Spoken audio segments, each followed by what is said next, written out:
ناظرین،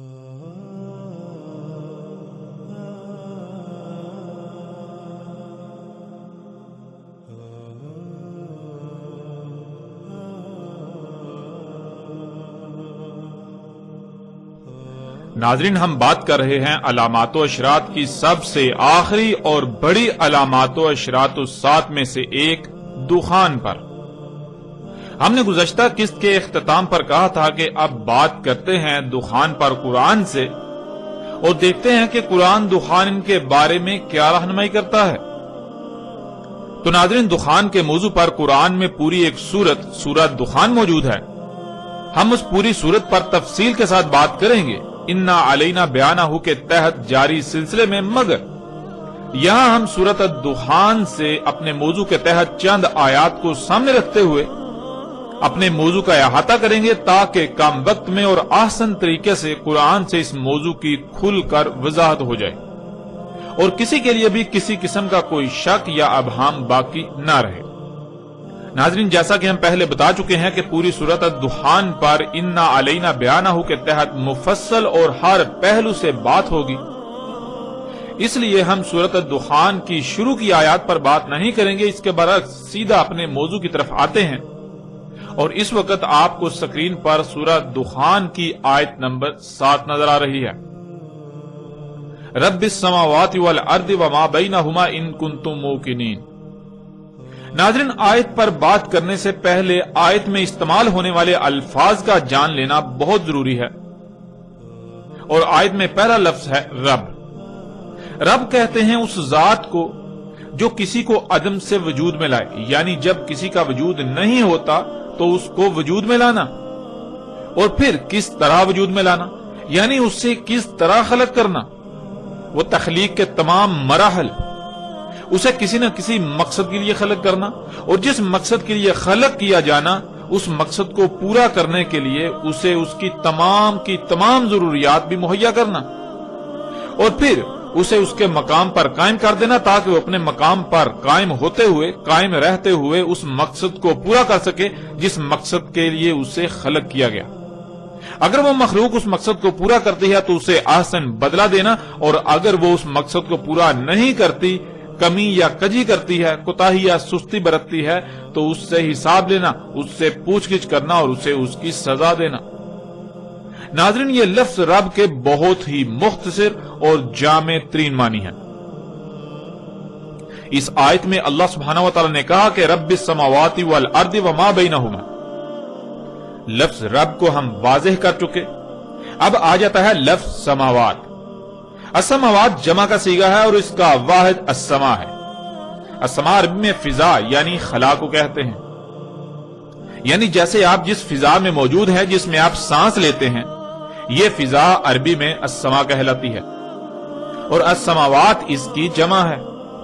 لفظ سماوات کے نیچے زیر کا آنا اس بات کو یقینی بناتا ہے، نہ صرف یقینی بناتا ہے بلکہ تحقیقاً یہ بات کرتا ہے کہ یہ سماوات وہ سماوات ہیں جن کا تمہارے ساتھ تعلق ہے، جو تمہارے قریب تر، یا یوں کہہ لیں کہ جو زمین کے سماوات ہیں، یعنی زمین کے گرد جو فضا ہے، جو خلا ہے، یہ ایک نہیں بلکہ 7 مختلف طے در طے پرتوں پر مشتمل ہے، یعنی ایک نہیں بلکہ 7 آسمان ہیں، ایک سے زائد آسمان ہیں۔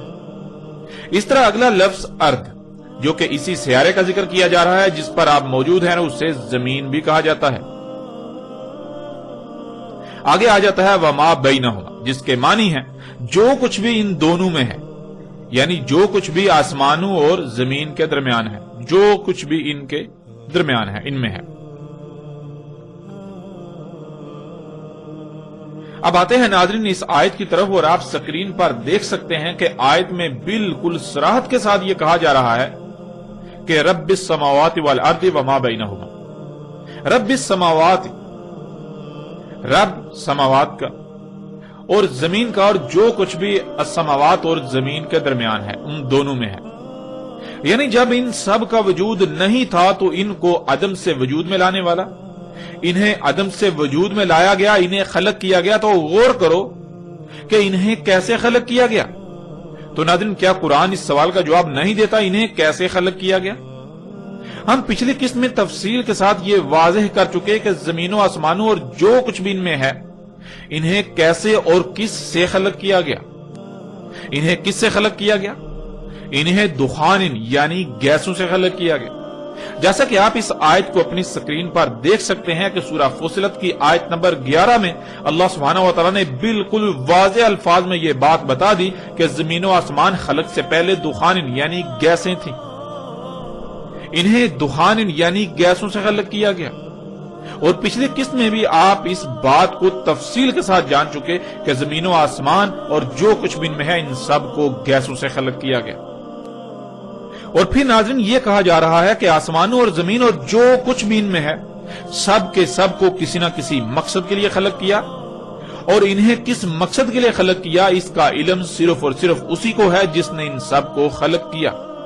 اور پھر ان کی ضروریات کیا ہیں، ان کی مقدار کیا ہے، ان کا معیار کیا ہے، یہ سب بھی صرف اور صرف اسی کو علم ہے جس نے ان سب کو خلق کیا، انہیں وجود عطا کیا۔ وہ مقصد کیسے پورا ہوگا جس مقصد کے لیے انہیں خلق کیا گیا اس کا بھی علم صرف اور صرف اسی کو ہی ہے۔ ان کو کس کس مقام پر قائم کرنا ہے یہ بھی صرف اور صرف اسے ہی علم ہے۔ اس لیے اس نے نہ صرف انہیں وجود دیا یعنی خلق کیا، بلکہ ان سب کو خلق کرنے کے بعد جس مقصد کو پورا کرنے کے لیے انہیں خلق کیا اسے پورا کرنے کے لیے ان کے مقامات پر انہیں لگا دیا۔ تمام مخلوقات ایک مشین میں پرزوں کی مانند ہیں، بالکل ایسے ہی جیسے تمہارے جسم میں تمام کے تمام اعضاء ایک دوسرے سے مشروط ہیں، ان کا ایک دوسرے سے گہرا ربط قائم ہے۔ جب ایک اپنی ذمہ داری کو پورا کرے گا تو دوسرا اپنی ذمہ داری پوری کر پائے گا، اسی طرح تیسرا، یوں پورا جسم ٹھیک رہے گا۔ پورے جسم میں ایک بہترین توازن قائم ہے، میزان قائم ہے۔ جب تمام کے تمام اعضاء اپنے اپنے مقام پر رہتے ہوئے اپنی اپنی ذمہ داری پوری کریں گے تو پورے جسم میں وہ میزان، وہ توازن برقرار رہے گا، یوں پورا جسم ٹھیک رہے گا۔ بالکل یہی مثال آسمانوں، زمین اور ان میں جو کچھ بھی موجود ہے ان سب کی ہے۔ یوں ایک بہترین اور پیچیدہ ترین میزان وضع کر دیا۔ وہ میزان تب تک برقرار رہے گا جب تک یہ تمام کی تمام مخلوقات یعنی آسمان اور زمین اور جو کچھ بھی ان میں ہے یہ سب کا سب اپنے اپنے مقام پر رہتے ہوئے اپنی اپنی ذمہ داری پوری کرے گا۔ ورنہ اگر کسی ایک نے بھی اس ذمہ داری کو ترک کر دیا، سستی کی یا لاپرواہی کی، یا کسی ایک نے بھی رائے برابر تبدیلی کی، یا کسی ایک کو بھی اس کے مقام سے ہٹا دیا گیا، اس کے مقام میں تبدیلی کی گئی، اس میں کوئی بدلاؤ کیا گیا تو میزان برقرار نہیں رہے گا، میزان میں خسارہ ہوگا اور نتیجتاً سب کچھ درہم برہم ہو جائے گا۔ اور پھر ایسا نہیں ہے کہ وہ ذات جس نے وجود دیا وہ پوچھ گچھ نہ کرے یا پھر وہ سزا نہ دے، بلکہ وہ ذات جس نے انہیں وجود دیا وہ انتہائی سخت پکڑ بھی پکڑنے والی ہے، وہ سخت ترین پکڑ بھی کرتی ہے، وہ حساب لیتی ہے، وہ پوچھ گچھ بھی کرتی ہے۔ اب ناظرین سوال یہ پیدا ہوتا ہے کہ یہ سب کن کو کہا جا رہا ہے؟ آپ سب یہ جانتے ہیں کہ قرآن اللہ کا کلام ہے، یعنی اس قرآن میں جو کچھ بھی آیات کی صورت میں مذکور ہے یہ اللہ کی اول تا آخر ہر لمحہ تمام کے تمام انسانوں سے کی گئی گفتگو ہے جو کہ آیات کی صورت میں اس قرآن میں موجود ہے۔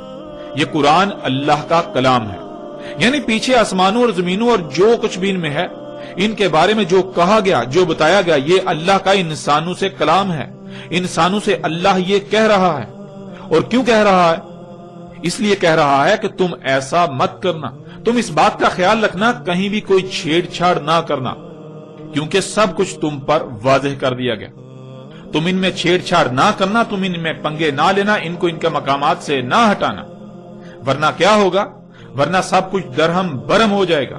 اگر تم اس کا یقین کرنے والے ہو جو کچھ کہا گیا آسمانوں اور زمین اور جو کچھ بھی ان میں ہے ان سب کے بارے میں، تو تم ایسا مت کرنا۔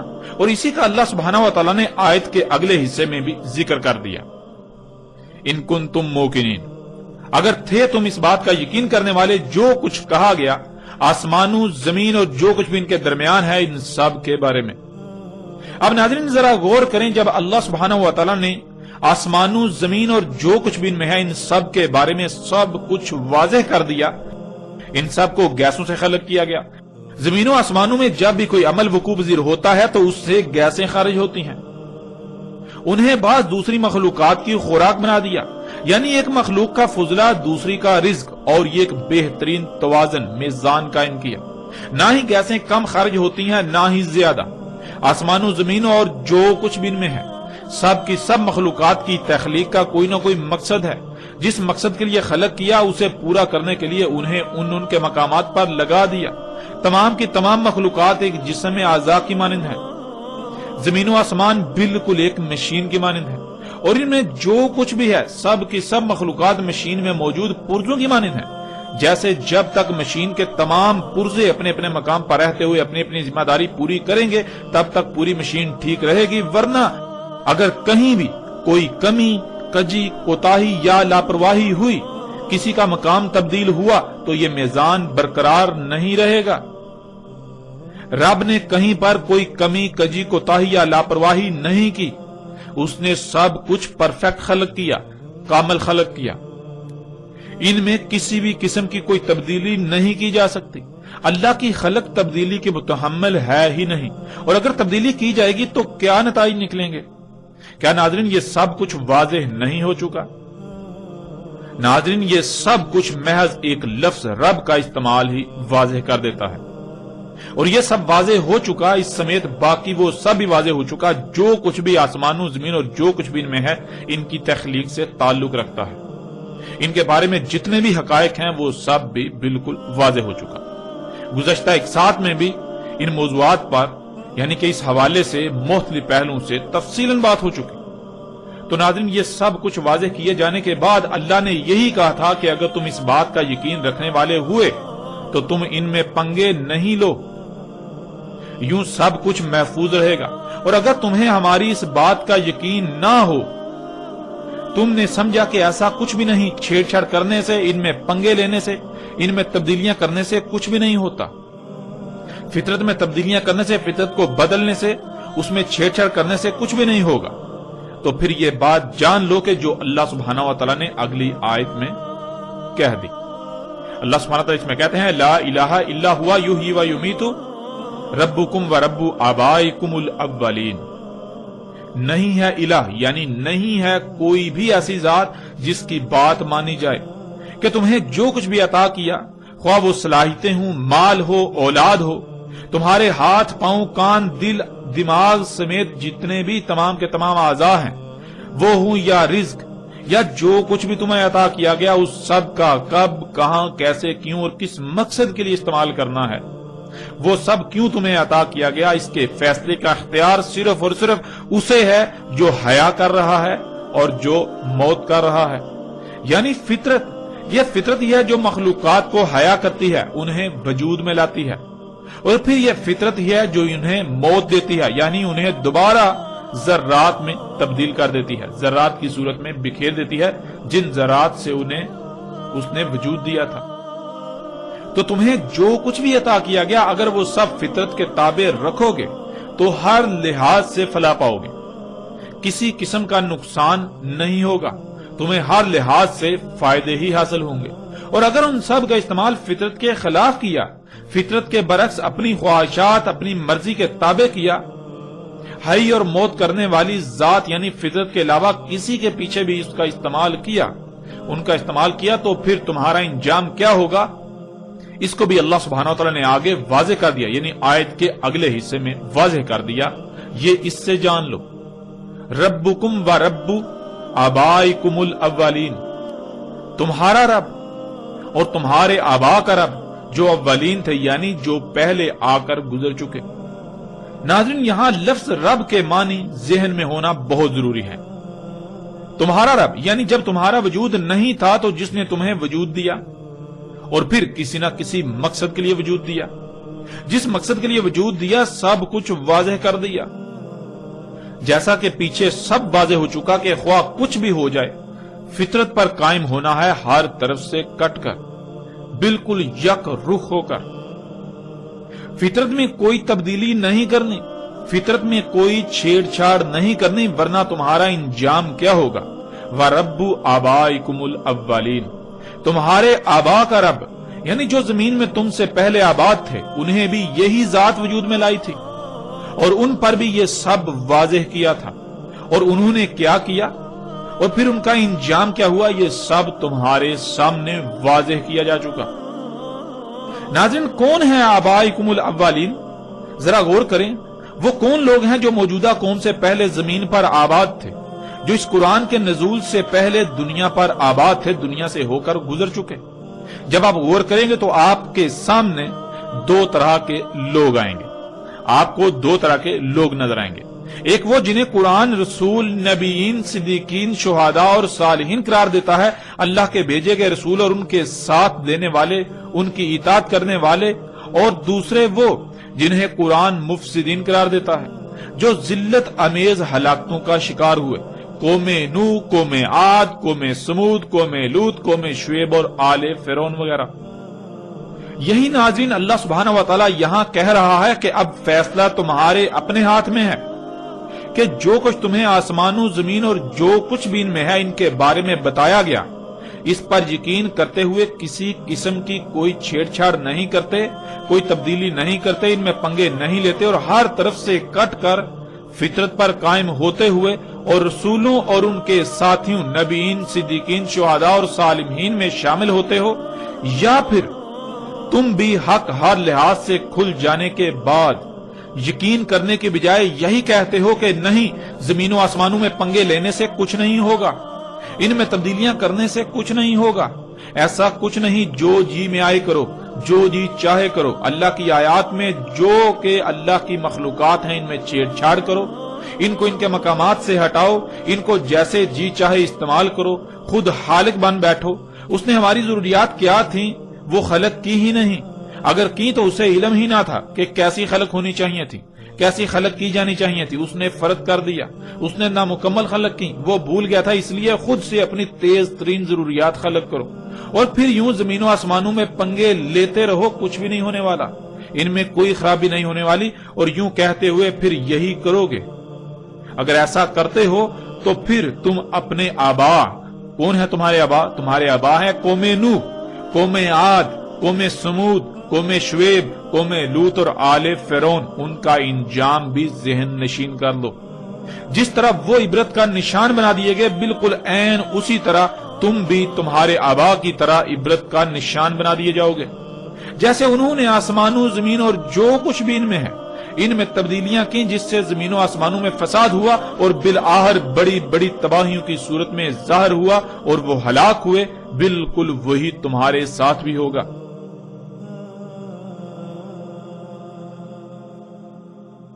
اب ناظرین، یہاں تک اللہ سبحانہ و تعالی نے نہ صرف آسمانوں، زمین اور جو کچھ بھی ان میں ہے ان سب کے بارے میں سب حقائق کھول کھول کر واضح کر دیے، بلکہ انسانوں کو ہر لحاظ سے متنبہ بھی کر دیا کہ اگر وہ اللہ کو الہ بناتے ہیں، یعنی فطرت پر قائم ہوتے ہیں، تو ان کا شمار کن میں ہوگا، اور اگر وہ اللہ کی دعوت کا یقین کرنے کے بجائے، یعنی جب انہوں نے اللہ کی بات کو نہ مانا، اس میں شک کیا اور آسمانوں، زمین اور جو کچھ بھی ان میں ہے ان میں پنگے لیے، تو نتیجتاً تباہیاں آنا شروع ہوئیں، تو بجائے اس کے کہ وہ اپنی آنکھوں سے یہ سب دیکھ کر اللہ کی دعوت، اللہ کی بات کا یقین کر لیتے اور باز آ جاتے فساد کرنے سے اور دنیا اور آخرت کی ہلاکت سے بچ جاتے، بلکہ انہوں نے اپنی آنکھوں سے دیکھ کر یقین کرنے اور فطرت میں چھیڑ چھاڑ کرنے، اس میں تبدیلیاں کرنے سے باز آنے کے بجائے اپنی اسی روش کو برقرار رکھا، تو پھر ان کا انجام کیا ہوگا؟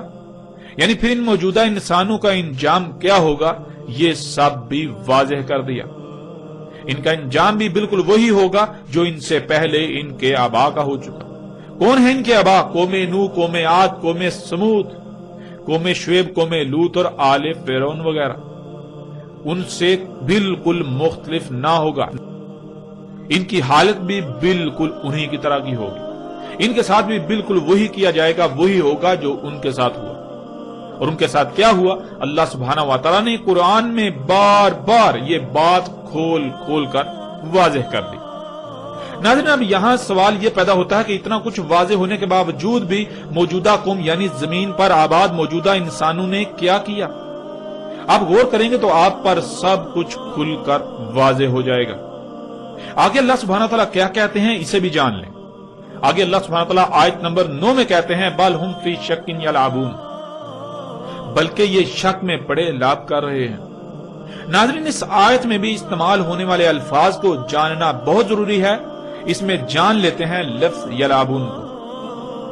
یلعبون لعب سے ہے، جس کے معنی بہت وسیع ہیں، لیکن موضوع کے اعتبار سے ہم یہاں ان میں سے چند معنی بیان کریں گے۔ کسی شے کا غلط استعمال کرنا، کسی ایسے کام میں وقت ضائع کر دینا جس سے کچھ حاصل نہ ہو، ایسے رستے پر چلنا جس کی منزل واضح نہ ہو اور جدھر رستہ نظر آیا ادھر ہی رخ کر لینا، بے مقصد کام کے پیچھے پڑنا، حساس اور نازک اشیاء اور معاملات میں چھیڑ چھاڑ کرنا، فطرت میں چھیڑ چھاڑ کر کے اسے رد عمل پر مجبور کرنا، غیر سنجیدہ ہونا، کھیل کود، فضول کاموں میں وقت کا ضیاع، کسی شے میں غیر سنجیدگی سے چھیڑ چھاڑ کرنا جس سے وہ خراب ہو جائے۔ ناظرین، آیت کے شروع میں لفظ بل آتا ہے، جو کہ عربی کا اصول ہے۔ بل لفظ وہاں استعمال ہوتا ہے جہاں سب کچھ واضح ہو جانے کے باوجود بھی وہی کرنا۔ بل ہم فی شک، یعنی جب انہوں نے اللہ کی دعوت کو، اللہ کی اس بات کو، ان حقائق کو تسلیم نہ کیا جو اللہ نے آسمانوں، زمین اور جو کچھ بھی ان کے درمیان میں ہے ان کے بارے میں کہا، اسے تسلیم نہ کیا اور الٹا وہی کیا جس سے اللہ نے منع کیا تھا۔ انہوں نے آسمانوں، زمین اور جو کچھ بھی ان میں ہے ان میں پنگے لیے، تو پھر وہی ہوا جو اللہ نے کہا تھا۔ اللہ نے کہا تھا کہ اللہ کی خلق تبدیلی کی متحمل ہے ہی نہیں، اللہ کی خلق کے لیے تبدیلی ہے ہی نہیں۔ اگر اس میں تبدیلی کی جائے گی تو اس میں خرابیاں ہو جائیں گی جو تباہیوں کی صورت میں ظاہر ہوں گی، اور تم ان تباہیوں کا شکار ہوگے، نقصان تمہارا اپنا ہی ہوگا۔ تو جب انہوں نے اس بات کو نہ مانا اور وہی کیا، اللہ کی خلق میں تبدیلیاں کی، اس میں چھیڑ چھاڑ کی، فطرت میں تبدیلیاں کی، فطرت میں چھیڑ چھاڑ کی، اس میں پنگے لیے، تو پھر وہی ہوا کہ رد عمل آنا شروع ہو گئے۔ چھوٹے موٹے زلزلے، طوفان، آندیاں، سیلاب، بے وقت اموات، بیماریاں اور طرح طرح کے مصائب وغیرہ۔ تو بجائے اس کے کہ یہ اب بھی یقین کر لیتے، یعنی اللہ نے جو کہا تھا انہوں نے نہ مانا، نہ مانتے ہوئے انہوں نے وہ پنگے لیے، پنگے لینے کے بعد پھر جو اللہ نے کہا تھا وہ سچ ثابت ہو گیا، انہوں نے اپنی آنکھوں سے دیکھ لیا۔ آنکھوں سے دیکھ لینا یعنی کہ یقین کر لینا، تو آنکھوں سے دیکھ لینے کے باوجود یقین کرنے کی بجائے، یقین کر کے فطرت میں چھیڑ چھاڑ کرنے سے باز آ جانے کی بجائے انہوں نے کیا کیا؟ انہوں نے اپنی آنکھوں سے وہ سب دیکھنے کے باوجود پھر وہی کیا، وہی کرتے رہے جس سے اللہ نے منع کیا۔ جب سب کچھ ان کے سامنے آ گیا، ان کے اعمال کے رد عمل کے سامنے آ گئے، تو بجائے اس کے کہ یہ اب بھی یقین کر لیتے اور فطرت میں چھیڑ چھاڑ کرنے سے باز آ جاتے، کیونکہ اب تو یہ اپنی آنکھوں سے وہ سب دیکھ چکے تھے جس کا بار بار اللہ نے ان کو کہا، اپنے رسولوں کے ذریعے، اپنے غلاموں کے ذریعے۔ لیکن ان کا معاملہ یہ ہے کہ انہوں نے اپنی آنکھوں سے دیکھ لینے کے بعد بھی یقین کرنے کے بجائے بلکہ وہی سب کر رہے ہیں، وہی سب کیا اور آج بھی کر رہے ہیں۔ اور کیوں کر رہے ہیں؟ اللہ سبحانہ و تعالیٰ نے اس کا بھی جواب آگے دے دیا۔ ہم فی شک، یہ شکوک میں ہے، یعنی ان کو ابھی بھی یہی لگتا ہے کہ ہو سکتا ہے کہ کل کو ہم اس مقام پر پہنچ جائیں کہ یہ سب ہمارے کنٹرول میں آ جائے، یہ سب ہمارے کنٹرول میں ہو جائے، ہمارے پاس اتنی قوت آ جائے، یعنی ہم ایسی ایجادات کر لیں کہ ان تباہیوں کو روکنے پر دسترس پا لیں۔ اور ان شکوک میں کیا کر رہے ہیں؟ اللہ سبحانہ و تعالیٰ نے آگے اس کا بھی جواب دے دیا۔ یلعبون، یہ ایسے رستے پر چل رہے ہیں جس کی منزل کا انہیں علم ہی نہیں، اور انہیں جدھر رستہ نظر آتا ہے ادھر ہی اپنا رخ کر لیتے ہیں۔ اور ناظرین غور کریں کہ آج یہ سب نہیں ہو رہا۔ ترقی کے نام پر فساد کرنے والے، زمین و آسمانوں میں سب کچھ فساد زدہ کرنے والے کیا کر رہے ہیں؟ کیا کوئی ایک بھی شے ایسی ہے جنہیں یہ ایجادات کہتے ہیں جو باقاعدہ منصوبہ بندی کے تحت انہوں نے خلق کی؟ نہیں، بلکہ جو کچھ بھی انہوں نے آج تک خلق کیا وہ سب کا سب حادثاتی طور پر خلق ہوا۔ ان کا مقصد، ان کا ٹارگٹ کچھ اور ہوتا ہے، لیکن ان پر فطرت کے کچھ اور قوانین کھلتے ہیں۔ جو قوانین اور جو چھپی اشیاء ان پر ظاہر ہوتی ہیں تو یہ انہی کے پیچھے اپنا رخ کر لیتے ہیں۔ اسی طرح جیسے جیسے جو فطرت کے قوانین اور چھپی اشیاء ان پر ظاہر ہوتی ہیں تو ویسے ویسے یہ اپنا رخ ادھر ادھر کرتے ہوئے آگے بڑھتے چلے جا رہے ہیں۔ یہ ایسے کام میں وقت ضائع کر رہے ہیں جس سے انہیں کچھ حاصل نہیں ہونے والا۔ تو ناظرین، کیا حقیقت یہی نہیں ہے اگر آپ تھوڑا سا بھی غور کریں تو آپ پر حقیقت روز روشن کی طرح منکشف ہو جائے گی، اور اب تک تو ہر لحاظ سے حقیقت منکشف ہو جانی چاہیے۔ یہ جو کچھ بھی کر رہے ہیں، کیا انہیں اس سے کچھ حاصل ہوگا سوائے ہلاکت کے؟ پھر آگے ناظرین، بے مقصد کام کے پیچھے پڑنا۔ تو ناظرین، آج انسان جو کچھ بھی کر رہے ہیں، کیا دنیا میں آنے کا مقصد یہی تھا؟ اگر نہیں تو پھر کیا آج پوری دنیا کے انسان مجموعی طور پر بے مقصد کاموں کے پیچھے نہیں پڑے ہوئے؟ اس حوالے سے بھی حقیقت آپ کے سامنے ہے۔ کسی شے کا غلط استعمال کرنا۔ تو ناظرین غور کریں، کیا آج اللہ کی تمام آیات جو کہ مخلوقات ہیں، تمام کی تمام اشیاء کا غلط استعمال نہیں کیا جا رہا؟ انہیں مس یوز نہیں کیا جا رہا؟ اللہ سبحانہ تعالیٰ نے انہیں جن مقاصد کے لیے استعمال کیا، کیا ان کے خلاف اور مقاصد کے لیے استعمال نہیں کیا جا رہا؟ یہ حقائق بھی آپ کے سامنے ہیں۔ اللہ سبحانہ تعالیٰ نے خام تیل کس مقصد کے لیے خلق کیا؟ اللہ سبحانہ تعالیٰ خام تیل سے زمین پر حیات کو وجود دیتے ہیں۔ کبھی آپ نے غور کیا آپ کے جسم پر بال جو کہ نائلون ہے، فلیکسیبل پلاسٹک، آپ کے جسم پر ناخن یہ پلاسٹک ہے، یہ کہاں سے آ گیا؟ کبھی آپ نے غور کیا آپ کے جسم کے اندر چربی جو کہ تیل ہے، آپ کی ہڈیاں کس سے بنی؟ وہ مواد، وہ میٹیریل کہاں سے آیا؟ غور کریں، جو آپ کھاتے ہیں آپ اس سے بنے۔ آپ کیا کھاتے ہیں؟ آپ گوشت کہاں سے بنا؟ نباتات سے۔ آپ نباتات، فصلیں، پھل پھول کھاتے ہیں، وہ کہاں سے نکلیں؟ زمین سے۔ زمین کے اندر وہ مواد خام صورت میں کہاں موجود ہے؟ زمین کے اندر اس کو اللہ سبحانہ و تعالیٰ نے خام تیل کی صورت میں، جسے اللہ سبحانہ نے قرآن میں بار بار 3 کہا، کالے رنگ کا کیچڑ، وہ زمین کے اندر رکھ دیا۔ تو غور کرے، کیا اس 3 کو، کالے رنگ کے کیچڑ کو جسے آپ آج خام تیل کہتے ہیں، اس کا غلط استعمال نہیں کیا جا رہا؟ اس طرح اللہ سبحانہ نے جو قوتیں اس دنیا میں بچھائی تھیں، جو قوتیں اس زمین کا، دنیا کا نظام چلا رہی ہیں، جنہیں اللہ سبحانہ نے قرآن میں ملائکہ کہا اور آج آپ انہیں سگنلز کا نام دیتے ہیں، کیا ان کا غلط استعمال نہیں کیا جا رہا؟ کیا آج اللہ کی تمام مخلوقات کا غلط استعمال نہیں کیا جا رہا؟ حقیقت ہر لحاظ سے آپ کے سامنے ہے۔ پھر آگے ناظرین، حساس اور نازک اشیاء اور معاملات میں چھیڑ چھاڑ کرنا۔ تو ناظرین غور کریں، زمین و آسمان اور جو کچھ بھی ان میں ہے، یہ سب کیا انتہائی حساس ترین اشیاء اور معاملات نہیں ہیں؟ اور کیا آج مجموعی طور پر پوری دنیا کے انسان اللہ کی اس انتہائی حساس ترین، پیچیدہ ترین مشین زمین اور اس کے گرد گیسوں کی 7 تہ در تہ پرتوں اور جو کچھ بھی ان میں ہے، ان میں چھیڑ چھاڑ نہیں کر رہے؟ ان میں بگاڑ پیدا نہیں کر رہے؟ ان میں خرابیاں نہیں کر رہے؟ حقیقت ہر لحاظ سے آپ کے بالکل سامنے ہے۔ فطرت میں چھیڑ چھاڑ کر کے اسے رد عمل پر مجبور کرنا۔ تو ناظرین، کیا آج پوری دنیا کے انسان فطرت میں چھیڑ چھاڑ نہیں کر رہے؟ ذرا غور تو کریں، خود کو ڈاکٹر کہلوانے والے کیا کر رہے ہیں؟ یہ میڈیکل انڈسٹری کیا کر رہی ہے؟ فطرت میں چھیڑ چھاڑ، اللہ کی مخلوقات کی چیر پھاڑ، ان میں پنگے لے رہے ہیں، تحقیق کے نام پر فساد در فساد کر رہے ہیں۔ تو پھر کیا فطرت رد عمل ظاہر کرنے پر مجبور نہیں ہوگی؟ کیا فطرت رد عمل ظاہر نہیں کرے گی؟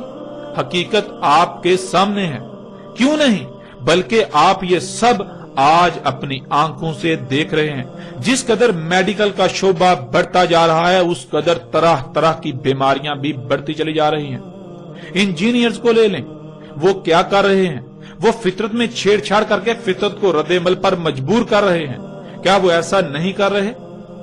ذرا غور تو کریں، پہاڑوں کو کاٹ رہے ہیں، پہاڑوں کو، اللہ کی زمین پر خلق کردہ رواسیوں کو ان کے مقامات سے ہٹا رہے ہیں، ان میں لمبی لمبی سرنگیں کھود رہے ہیں، اور پھر اپنی رواسیاں زمین پر ڈیزائن اور خلق کر رہے ہیں۔ تو کیا اس سے زمین کا توازن برقرار رہے گا؟ اللہ سبحانہ وتعالیٰ نے تو قرآن میں بار بار یہ بات واضح کر دی کہ اس نے زمین پر جو رواسیاں، یعنی جو بلند جگہیں، جو چوٹیاں ہیں، ان سے زمین کا بیلنس کیا تاکہ زلزلے نہ آئیں۔ تو یہ انجینئرز کیا کر رہے ہیں؟ ذرا غور تو کریں، کیا یہ اللہ کے قائم کردہ توازن کو بگاڑ نہیں رہے؟ اور پھر یہ جو بلند و بانگ عمارتیں خلق کر رہے ہیں، یہ جو ان کی رواسیاں ہیں، کیا ان سے مزید زمین کا توازن نہیں بگڑ رہا؟ ناظرین ذرا غور تو کریں، تو کیا پھر زلزلے نہیں آئیں گے؟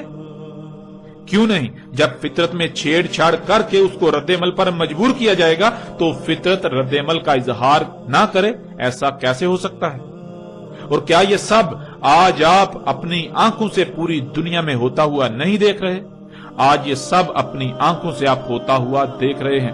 اس کے علاوہ ناظرین جتنے بھی شعبے ہیں، جو لوگ بھی ترقی کے نام پر جو اعمال کر رہے ہیں وہ کیا کر رہے ہیں، اگر آپ تھوڑا سا بھی غور کریں گے تو حقیقت ہر لحاظ سے کھل کر آپ کے سامنے ہے۔ پھر آگے ناظرین غیر سنجیدہ ہونا۔ تو ناظرین غور کریں کہ آج کسی میں سنجیدگی ہے؟ اگر کوئی سنجیدہ ہوتا ہے تو وہ چیختا ہے، چلاتا ہے کہ یہ سب نہ کرو۔ اگر کوئی سنجیدہ ہوتا تو جب وہ اپنے اعمال کا رد عمل دیکھتا تو فوراً باز آ جاتا اور دوسروں کو بھی متنبہ کرتا۔ لیکن کیا کہیں پر کوئی سنجیدگی نظر آتی ہے؟ نہیں، ہرگز نہیں، بالکل نہیں۔ پھر آگے ناظرین کھیل کود، فضول کاموں میں وقت کا ضیاع۔ آج پوری دنیا کے انسانوں کو دیکھیں تو آپ کو یہی نظر آئے گا کہ بجائے یہ کہ وہ اللہ کی دعوت کو تسلیم کرتے، اگر نہیں تو اپنی آنکھوں سے دیکھ لینے کے بعد یقین کرتے اور عملاً میدان میں اترتے، لوگوں کو متنبہ کرتے، دنیا میں آنے کے مقصد کو پہچان کر اس پر قائم ہوتے، دوسروں پر وہ مقصد واضح کرتے، مگر یہاں تو گنگا الٹی ہی بہہ رہی ہے۔ ہر کوئی کھیل کود میں مصروف ہے، کہیں پر کرکٹ تو کہیں پر ہاکی، کہیں پر فٹ بال تو کہیں پر کوئی اور گیم۔ اس طرح کھیلوں کی بھرمار ہے اور ہر کوئی کھیل کود میں مصروف ہے۔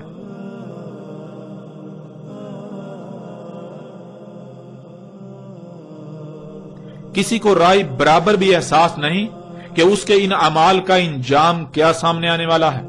ہر کوئی بے مقصد اور فضول کاموں میں انتہائی قیمتی وقت کو ضائع کرنے میں مصروف ہے۔ ناظرین حقیقت ہر لحاظ سے آپ کے سامنے ہے۔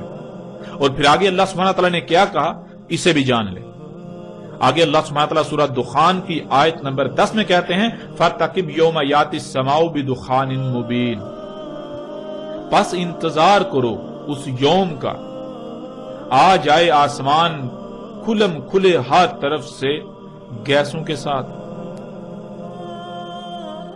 یعنی جب نہ صرف تم پر ہر لحاظ سے حق واضح کر دیا بلکہ تم وہ سب اپنی آنکھوں سے ہوتا ہوا بھی دیکھ چکے، اس کے باوجود تم یلعبون ہی کر رہے ہو، یعنی وہی سب کرتے ہو، فطرت میں چھیڑ چھاڑ کرتے ہو، فطرت میں تبدیلیاں، اللہ کی خلق میں تبدیلیاں، فضول کاموں میں وقت کا ضیاع، فطرت میں پنگے لینے سے جو تمہارے سامنے آیا اسی کے پیچھے ہو لیے، اور ترقی کے نام پر فساد کرتے جا رہے ہو۔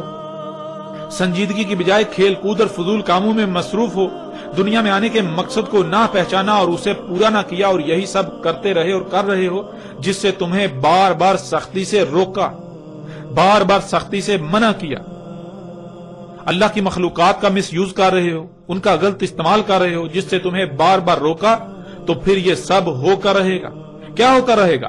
قریب ہی بہت جلد ایک ایسی مدت آئے گی، ایک ایسا پیریڈ آئے گا، ایسا وقت آئے گا کہ آسمان یعنی وہ فضا جس میں تم سانس لیتے ہو، جس میں تم رہ رہے ہو، وہ ہر طرف سے ہر لحاظ سے گیسوں سے بھر جائے گی۔ اور ناظرین ایسا کیوں نہ ہو، کیا آپ یہ نہیں جان چکے کہ آسمان و زمین اور جو کچھ بھی ان میں ہے، ان سب کو اللہ سبحانہ و تعالیٰ نے گیسوں سے خلق کیا؟ جب آپ یہ بات جان چکے اور پھر جب آپ آسمان و زمین اور جو کچھ بھی ان میں ہے ان میں پنگے لیں گے، آپ یہ بات جان چکے کہ ان میں پنگے لیے جائیں گے، ان میں ترقی کے نام پر چھیڑ چھاڑ کی جائے گی، تو پھر کیا گیسیں خارج نہیں ہوں گی؟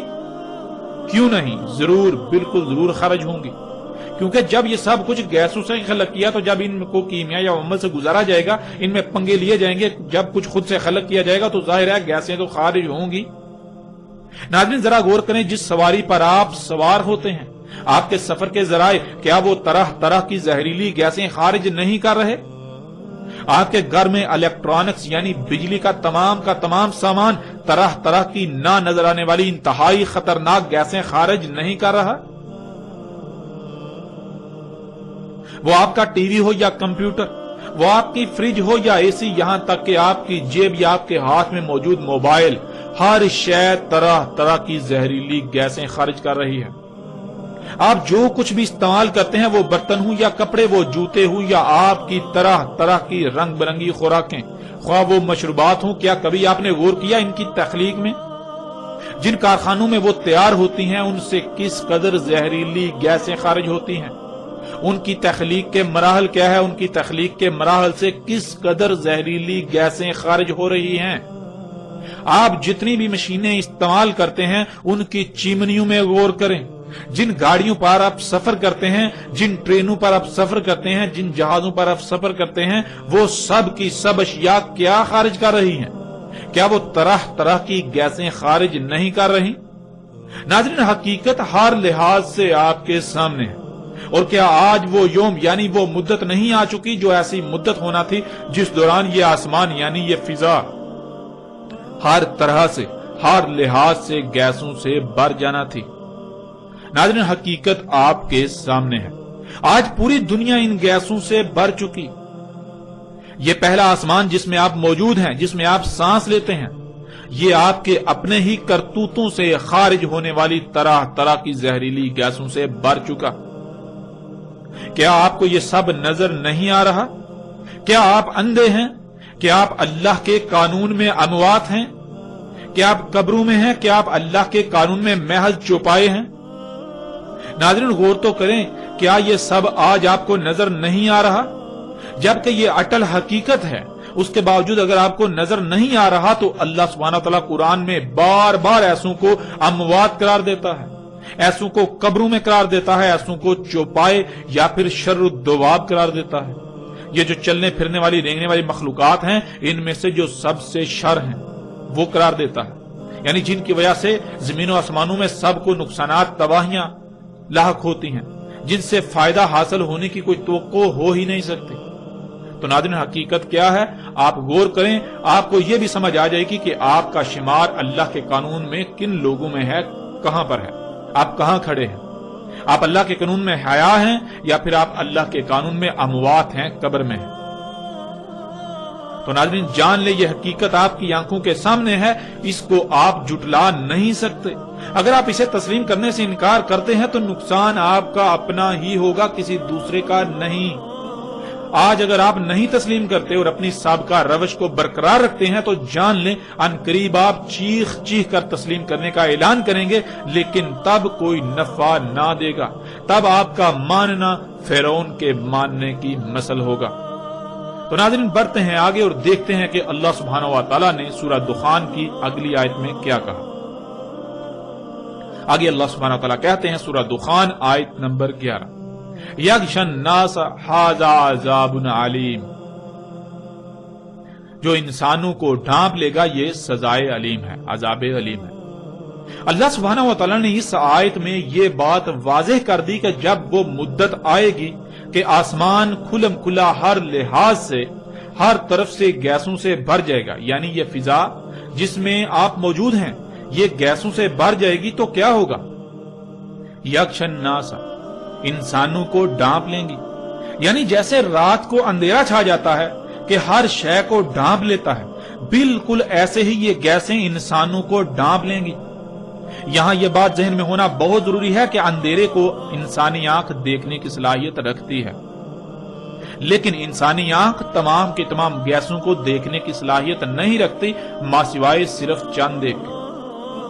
اس لیے اس وقت جب وہ مدت آئے گی، وہ پیریڈ آئے گا، تو اس وقت یہ گیسیں ایسے ہی موجود ہوں گی جیسے اندھیرا چھا جاتا ہے، لیکن عام انسانی آنکھ سے نظر نہیں آئیں گی، یعنی اس طرح نظر نہیں آئیں گی، عام انسانی آنکھ سے نظر آنے میں اس طرح نہیں ہوں گی۔ البتہ اگر ایسا آلہ ہو جس سے ان گیسوں کو دیکھنے کی صلاحیت حاصل ہو جائے تو اس آلے سے آسمان یعنی یہ فضا ایسے ہی نظر آئے گی جیسے کہ اندھیرا چھایا ہوا ہو، یعنی یہ گیسیں اس طرح چھائی ہوئی نظر آئیں گی جیسے اندھیرا چھا جاتا ہے، یعنی جیسے آپ دیکھتے ہیں کہ آج کل سموگ ظاہر ہوتی ہے جو بالکل دھند کی طرح نظر آتی ہے، لیکن وہ دھند نہیں بلکہ یہی گیسیں ہوتی ہیں جو انسانوں کے مفسد اعمال سے خارج ہوئیں، جو محض اس وجہ سے ظاہر ہوتی ہیں کہ جب کوئی کیمیائی عمل ان میں وقوع پذیر ہوتا ہے، یعنی موسم کے اتار چڑھاؤ کی وجہ سے وہ آپس میں جب ان کا اختلاط ہوتا ہے تو ان کا کچھ وقت کے لیے ظہور ہو جاتا ہے۔ جیسے مثال کے طور پر جب آپ یہ گیسیں اپنی گاڑی یا کسی آپ فیکٹری کی چمنی سے دیکھتے ہیں خارج ہو رہی ہیں، تو جب خارج ہو رہی ہیں تو اس وقت وہ نظر آ رہی ہوتی ہیں، لیکن تھوڑی دیر بعد وہ انویزیبل یعنی کہ نظر آنا بند ہو جاتی ہیں، وہ نظر نہیں آتی۔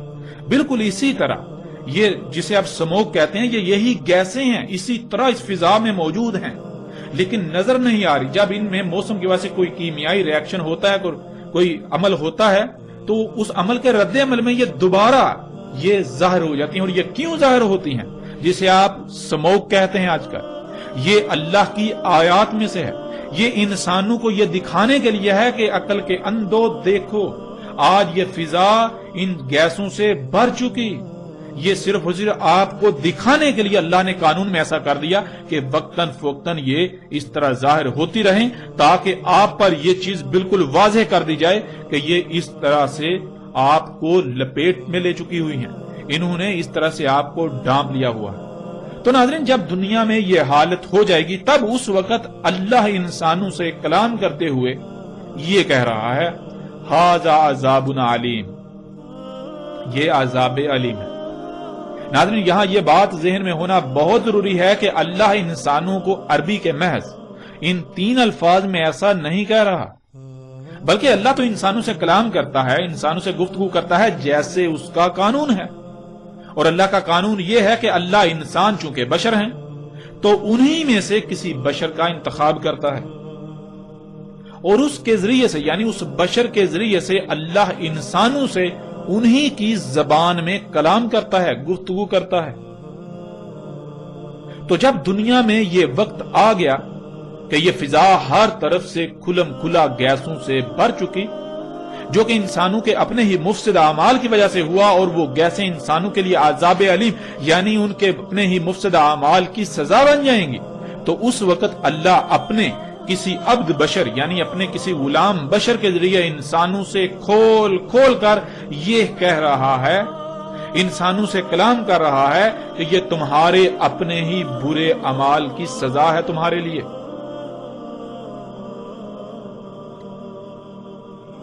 اور ناظرین، ایسا اس لیے کہ انسان اس وقت ان گیسوں کی وجہ سے لاحق ہونے والی بیماریوں، مصیبتوں، تکلیفوں اور طرح طرح کی تباہیوں کا ذمہ دار اللہ کو ٹھہرا رہے ہوں گے کہ یہ سب تو اللہ کر رہا ہے، یہ بیماریاں تو اللہ لا رہا ہے، یہ مصیبتیں تو اللہ لا رہا ہے، ان کا ذمہ دار اللہ ہے. آج اگر بیماریاں بڑھ گئیں تو اللہ یہ بیماریاں لا رہا ہے، یعنی اپنے مفسد اعمال کے رد عمل کا ذمہ دار اللہ کو ٹھہرا رہا ہوگا. لیکن اس وقت اللہ اپنے ایک غلام کے ذریعے، ایک بشر غلام کے ذریعے انسانوں سے یہ کہہ رہا ہوگا کہ یہ سب اللہ نہیں کر رہا، اللہ ظالم نہیں ہے، اللہ ظلم نہیں کرتا، اللہ پر بہتان عظیم مت باندھو، یہ سب تمہارے اپنے مفسد اعمال کے نتائج ہیں، یہ سب کا سب اسی فساد کا اظہار ہے جو تم نے آج تک اپنے ہاتھوں سے کیا. اس لیے اللہ پر الزام تراشی مت کرو، اپنے کیے ہوئے فساد کے اظہار کی ذمہ داری اللہ پر مت تھوپو. اللہ سبحان ہے، اللہ اس سے پاک ہے کہ وہ کوئی ایسا کام کرے جس سے فساد ہو، جس سے تباہی آئے. اللہ فرط نہیں کرتا، اللہ نے جو کچھ بھی خلق کیا سب کچھ کامل پرفیکٹ خلق کیا، وہ عیب دار خلق نہیں کرتا، وہ نقائص و خامیوں والا خلق نہیں کرتا، وہ سبحان ہے. آج جو خرابیاں تمہیں زمین و آسمانوں میں نظر آ رہی ہیں ان سب کا ذمہ دار تم انسان ہو، ان سب کے ذمہ دار تم بذات خود انسان ہو. یہ سب تمہارے اپنے ہی ہاتھوں سے کیے ہوئے کرتوتوں کا نتیجہ ہے، وہ کرتوت جنہیں تم آج تک ترقی کا نام دے رہے ہو، اس کے باوجود کہ تم پر سب کچھ ہر لحاظ سے کھول کھول کر واضح کیا جا چکا. تو ناظرین غور کریں، کیا آج یہ دخان، یہ گیسیں عذاب علیم نہیں بن چکی؟ اور پھر غور کریں، آج یہ مذہبی طبقہ، جب ان سے پوچھا جائے تو کیا یہ مذہبی طبقہ یہی نہیں کہتا اور انسانوں کی اکثریت یہی نہیں کہہ رہی کہ یہ بیماریاں، یہ تکلیفیں، یہ مصیبتیں، یہ طوفان، یہ آندیاں، یہ تباہیاں اللہ لا رہا ہے، یہ سونامی اللہ لا رہا ہے، ان کا ذمہ دار اللہ ہے؟ کیا یہ سب ایسا نہیں کہہ رہے؟ ایک طرف ان کی ذمہ داری اللہ پر ڈالتے ہیں اور دوسری طرف قرآن میں کیا پڑھتے ہیں؟ اللہ سبحان ہے. دن رات زبان سے رٹے لگاتے ہیں، اللہ سبحان ہے، اللہ سبحان ہے، اللہ سبحان ہے. کس سے اللہ سبحان ہے؟ ایک طرف قرآن میں اللہ یہ کہتا ہے کہ اللہ نے فرط نہیں کیا، اللہ نے جو کچھ بھی خلق کیا بالکل پرفیکٹ خلق کیا، اس میں کوئی خامیاں نہیں چھوڑی، اللہ خلق کرتے ہوئے کچھ بھول نہیں گیا تھا. اور دوسری طرف جب یہ تباہیاں آئیں تو اس کا ذمہ دار اللہ کو ٹھہراتے ہیں. کیوں؟ اتنا بڑا بہتان اللہ سبحانہ و تعالیٰ کی ذات پر انہیں کس نے یہ اختیار دیا؟ کیا کبھی انہوں نے غور و فکر کیا کہ یہ اللہ سبحانہ و تعالیٰ کی ذات پر کس قدر بہتان عظیم باندھ رہے ہیں؟ اپنے اعمال اپنے کرتوتوں کا ذمہ دار اللہ کو ٹھہرا رہے ہیں؟ کیا کبھی انہوں نے غور و فکر کیا؟